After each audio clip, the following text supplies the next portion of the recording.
Everything you've known about success is wrong. Here's why.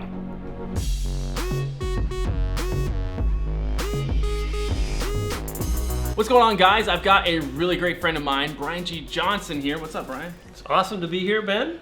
We've been friends for a little bit, and we were talking, and I really just want to talk about why success is not what you think it is. Actually, most people have got it wrong. In my mind, people, they build up success like it's this thing to get to.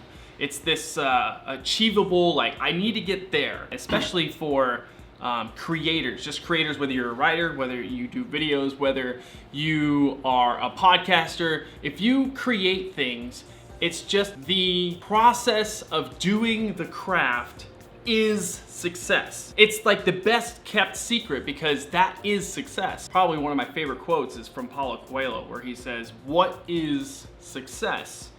Success is going to bed each night with your soul at peace." What do you think? I dig it.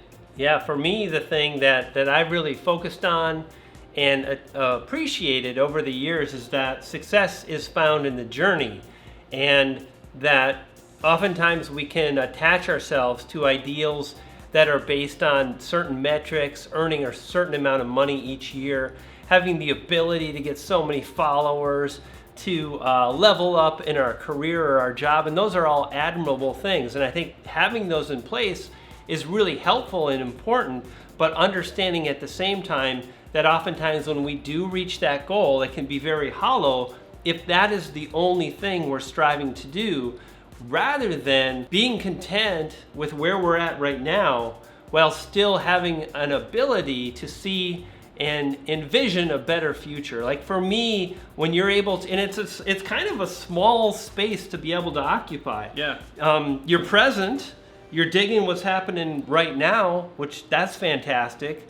You're aware of where you want to be, but you have that contentment. And for me, that's been so rewarding. It's just really enjoying the process day to day, and the juice is in the journey, is how I like to think about it. This is a great segue because you have recently seen a lot of quote-unquote success on YouTube. Your channel is getting double the views, and it's just like skyrocketing, and you have been doing this for a while, and it's like, well, when is success? Was it success back there? Was that when success was? Was success like, reaching so many views per month? Like, so what's this? I just want to ground it for the audience here. What is like your real life experience of going through this idea of success? Yeah, a great question. I think for me personally, it begins with individually for all of us, what is your definition of success? And for one person, it might be to do something creatively to satisfy their creative needs, to prove it to themselves that they can. For someone else, success might be solely found in financial numbers, the ability maybe to quit your job or to afford luxury items. In all of these things, there's no right or wrong. It's just coming up with your own ideals. So for me personally, it's kind of an equation of all of these things. It's creating something that I'm proud of, creating something that satisfies my needs as a creative person, but at the same time, building a bigger tribe, making more money in my endeavors, and also striving to hit those metrics. And it's interesting, I just said, the juice is in the journey and the metrics, don't focus too much, but those are goals, those are objectives that I can have. And in doing that, it's really allowed me to have vision for where I want to be and what I want to become, and at the same time, again, enjoy the process.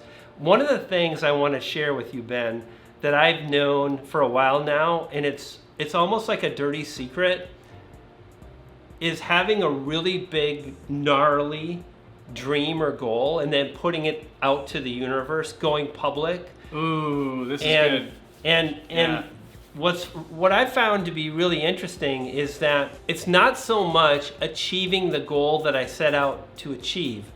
The juice for me is becoming that person along the way to try to achieve that goal. And I've made a lot of big declarations in my life, like I'm going to be a New York Times bestselling author. That didn't happen. And yet, like, when the deadline came, it was around one specific book, and I think that's super important to have one specific goal that you want to achieve. When that deadline came and passed, not one person like called me out as a failure. In fact, it was like, wow, what you did was so amazing. I was about to say, like, I already see you as like, you published 2 books. I haven't published 2 books. Like, in my mind, you're a success.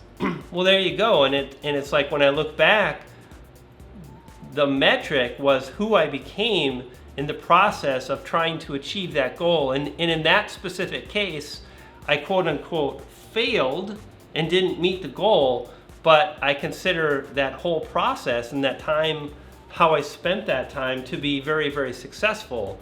Another goal I had was to hit 10,000 subscribers on YouTube, and I did hit that goal.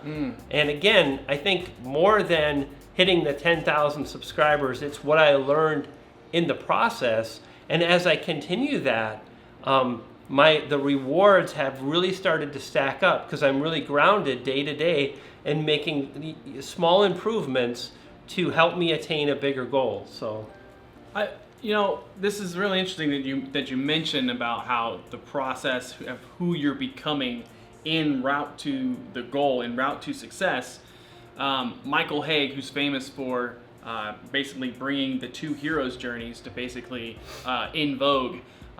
Basically, 2 heroes' journeys are where you have the main hero's journey, which is the external achievement. I want to reach so many subscribers, if we're talking about YouTube. Right. I want to make $1 million. I want to have the house, the car, and all that. That's the external journey. Sure. But he said that because he writes scripts for Hollywood. Right? Sure. And so the second hero's journey is where he talks about the inner transformation, which right. is where you may or may not actually reach your goal, but you actually have a returning to your essence. You have a transformation of who you are inside. And I think that I heard that in your story. You didn't reach your goal, but you became somebody else. And my question to you is, who did you become that you weren't when you first started out, but now you kind of have a greater lay of the land? So I think for me, the big discovery in the last few years is, number one, identifying that if I want more subscribers, then I have to become a better YouTube creator. And in the process of striving to hit 10,000 subscribers, the reality is, the true reward is I become a better storyteller on my videos or film. I become a better video editor. I have more clarity in my delivery, and all of these things are things that a video creator would have, skills and abilities that back the success that you're after. And for me, that's really the transformation. So for me, a quote comes to mind: if you want to be a better painter, paint more pictures. If you want to be a better author, write more words. And for me, if I want more YouTube subscribers, I should upload more videos. You don't get what you want, you get what you are. And that's the thing I would encourage you to do, is to decide right now what it is you want, to decide right now who it is you want to become, and immediately begin to take action, because we are defined through our actions, not our thoughts. I love that. And actually, if I could add on to that, we aren't what we want, we are who we are committed to. Yeah, absolutely. Really? Like having that commitment to yourself to do the thing, and along that way is sacrifice. You know, that's what makes it hard, right? It's like the conflict. It's you're inevitably gonna have conflict. For like, you guys know that I'm pretty transparent, and I just share with you what's going on. I've been very transparent that at the beginning of this year, 2019, I looked at, like, I was making my New Year's resolutions, and I wasn't happy with what I saw in the mirror. I wasn't happy with my relationships. I wasn't happy with what I saw in my bank account. So I went to work really tracking and really getting on every single one of these things. And so I know every single day, at the end of the day, I have a record of what I did that day. I like cement that day, and then I cement the week, and then I cement the month, so that I never lose track of that. And that just has helped me boost my self-esteem, helped me boost my concept of success. And there's no longer this idea of like, oh, I don't know if I'm actually doing it. It's like, no, I am doing it, and I continue to do it. And to me, that's what success is. You know what's so cool is I'm smiling. I'm thinking to how I've signed thousands and thousands of emails. It's like I'm such a creator now. I barely send emails anymore, but my signature for many years is people don't fail, they simply give up before the magic happens. And I truly believe that. I've never really seen anybody ever who's strived to become something and really put in the effort achieve a level of success that they previously didn't have. Oftentimes the problem is like we probably want it a little sooner than we're going to get it. But if you keep stepping up to the plate, like sooner or later you're going to connect, you're going to hit the ball, and good things are going to happen. So what is your idea of success? Is there something that you've done that you realized this wasn't success? This was actually, maybe you were paying tuition to learn a valuable skill, to learn a valuable lesson, and now you've moved on to something else. I want to know, let me know in the comments down below. I think for me, success is the next video I make and publish. Like I try to keep it real and simple, and my job is to make videos. That's going to help me achieve the goal of 100,000 subscribers, a bigger following, more money, fame, fortune, kissing babies. The sky is the limit. Kissing babies, I love that. Well, if people want to hear more about you and all of the awesome tips that you have about YouTube, where can they find you, Brian? Yeah, awesome. YouTube, Brian G. Johnson, pretty easy to find. Stop by the website if you like, Brian G. Johnson. I will put a link somewhere around this video. Thanks for coming on, man. Awesome. It was nice to spend the afternoon. We had some good food. Yeah. Some food that was too rich. Oh my gosh, just a little too much. Yeah. Well, thanks guys. I'm Ben Perry. If you like this video, hit the like button, subscribe if you aren't already, and I will see you on the next one. Peace. Peace. A quote often comes to me: if you want to be a foul on the cat. Oh my gosh. I'm like, what is that creepy thing? That is a huge cat. Like, he must be getting fed by every hotel attendant here. And good things are going to happen. Yeah, the way that I see it, I lost my train. Lost my train there.